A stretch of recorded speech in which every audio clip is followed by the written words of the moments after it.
Well, we're coming along here. We don't want to take the roof off yet because we've got rain coming tonight and tomorrow a little bit, but we've got things laid out.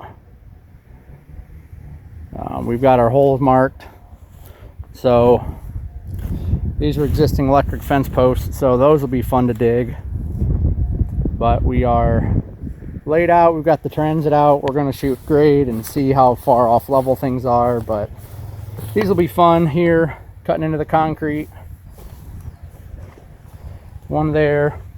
This is why we're doing the post brackets, because this post was completely gone.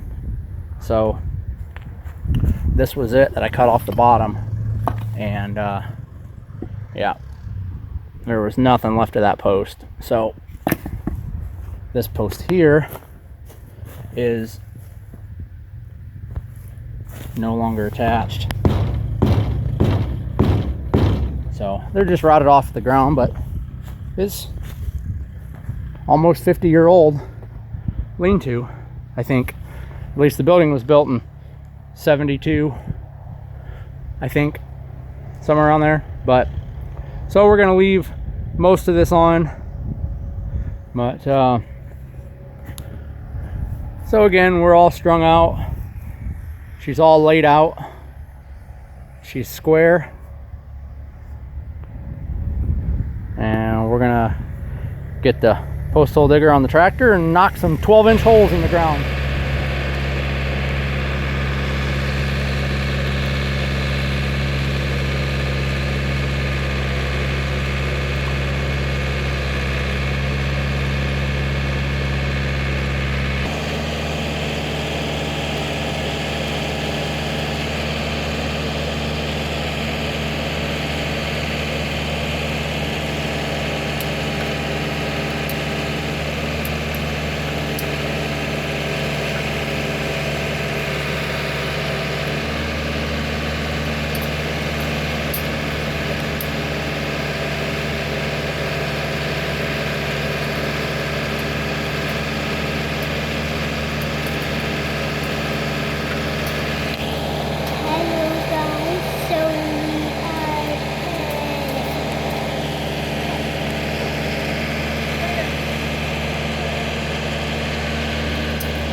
The old girl works pretty good.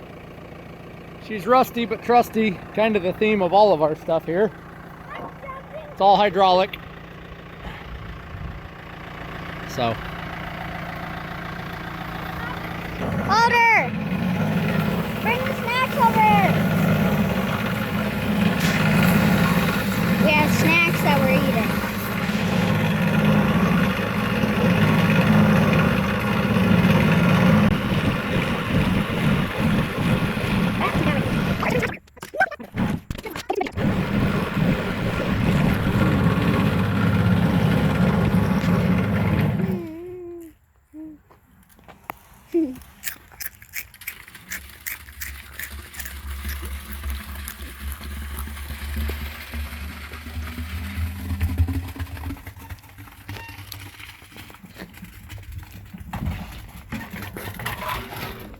Dumping concrete.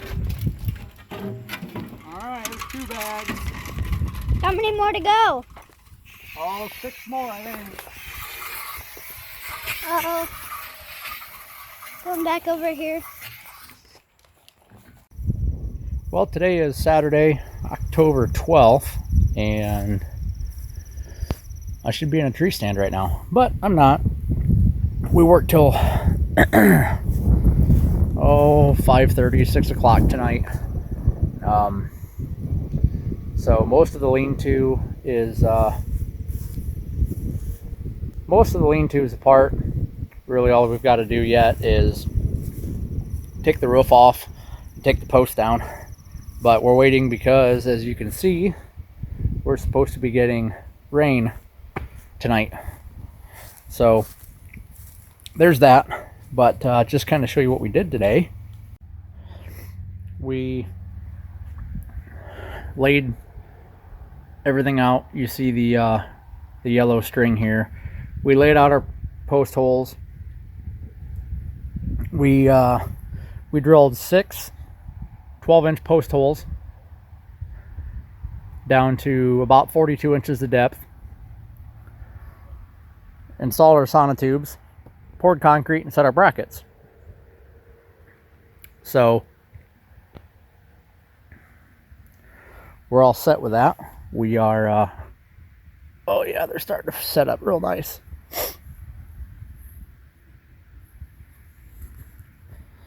A couple of them came out a little off center of the post hole, but it's really weird ground up here.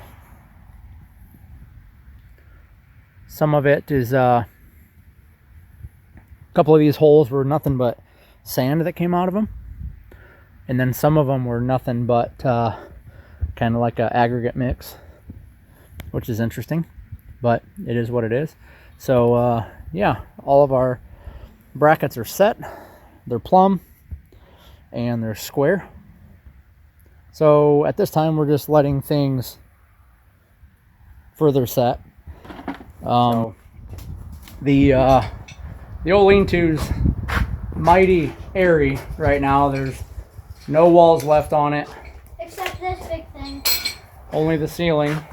Yes, Daddy. Only the roof, because we've got water, we got rain coming, so I'm back. that's about it. We're wrapping up for the day. The old roof purlins are 2x4s up on edge. What we're doing is something a little different. We're going to be putting joist hangers in, and then we're going to be running our purlins flush with the top of the trusses, in between the trusses. So there will be a step down. We're going to end up re-roofing this at some point, because all the insulation that they put between the purlin and the steel, the birds have taken it all. So now the roof is floating essentially, and so all of our sealing washers on the nails of the original barn are no longer sealing. So we're going to eventually take all that off and redo it. So there will be a step down, because the top of the new trusses is going to be where the steel goes on. So there will be a little bit of a lip here, but we'll trim that out and it'll be fine. So this is what we're going to be doing. So we're getting these pre-hung while we've still got roof to stand on, get everything prepped up here. Then we're going to peel this roof off.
Big thing is, obviously we got the lean-to off.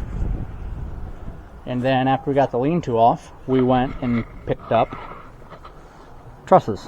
So, a friend of mine that I work with was gracious enough to lend me his 25-foot deck load trail gooseneck trailer to go and get my 28-foot trusses with. So, these are pole barn trusses, so they are designed for 8-foot on center. So we've got 2x6 tops, 2x6 bottoms. So real nice looking trusses from Menards. So we've got our post laid out. Now we need to knock some holes in it. Bolt our anchors in like this guy.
Four, but this one's got to be turned which way?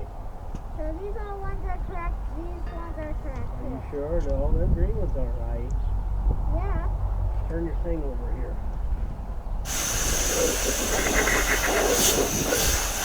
How do you know they're right?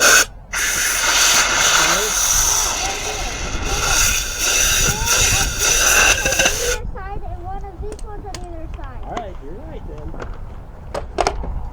Double checking. They're 1/2 inch by 5.5 inch galvanized redhead wedge lock anchors.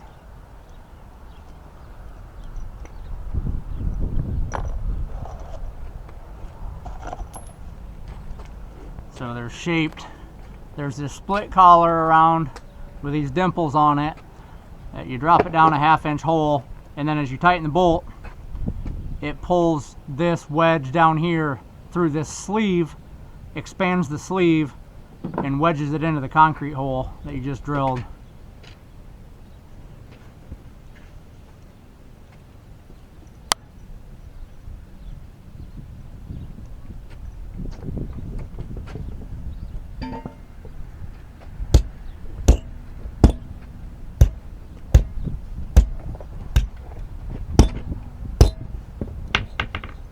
In most scenarios, you can drill through the slab, and then if you ever need to take these out, you damage one, they rot off, you can knock it through the bottom of the slab into the dirt below it and then run a new anchor in. Unfortunately, this slab is well over 10 inches thick, and our holes are drilled to 7 inches.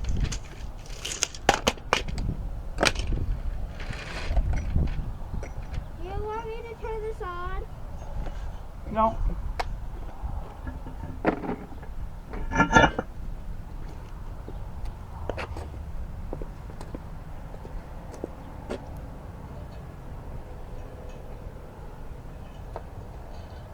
We'll see how long they last with cow manure. They're not going to be submerged in cow manure. And we're trying to keep the cows out of this for the most part, but there still might get some on it every now and then.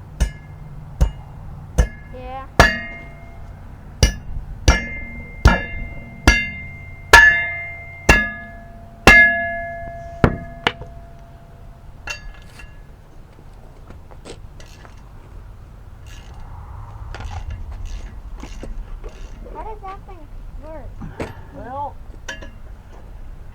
on hammer, and as you push on it and drill, this thing goes like that. See how hot it is? No, it won't do it now. You got to put pressure on it. So we've got all of our brackets in now. Our wet sets and our anchors. I just saw it. Go by the hammer. Go over and grab it for me. We're right where we want to be.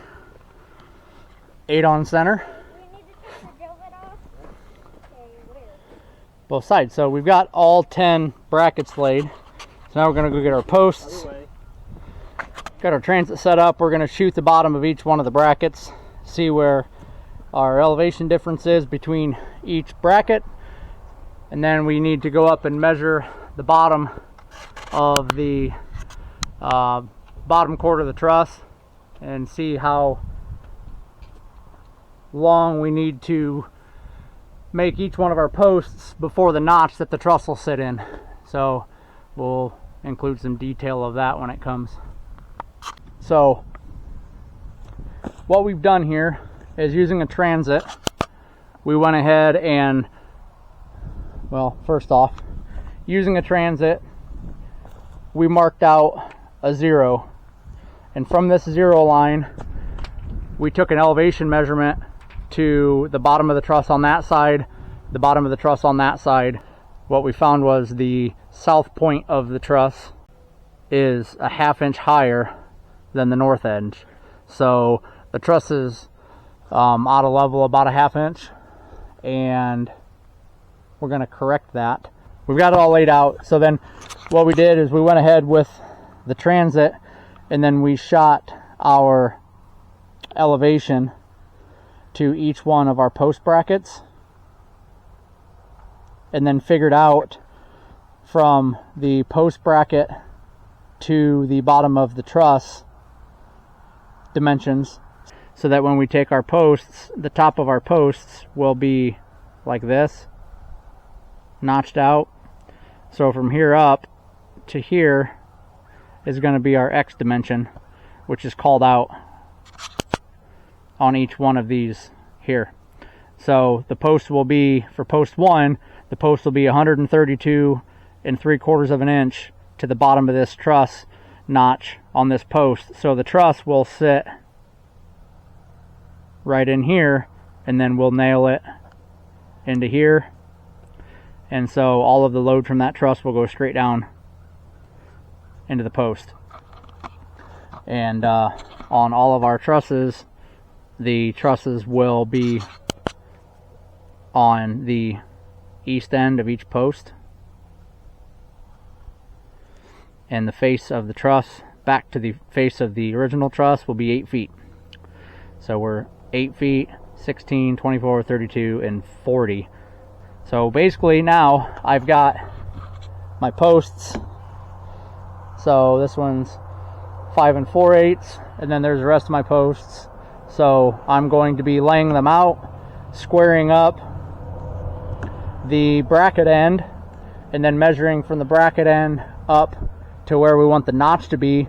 And I'm going to prep these posts for notches, get the notches cut, and label them all so I know where they go. And then tomorrow we will be erecting the walls.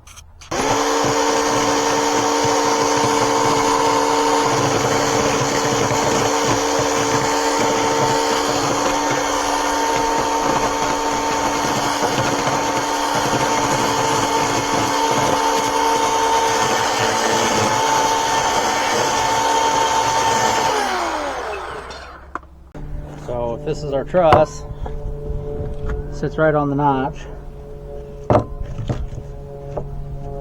Okay, so the truss will sit right on the notch, and we'll nail it in good and secure.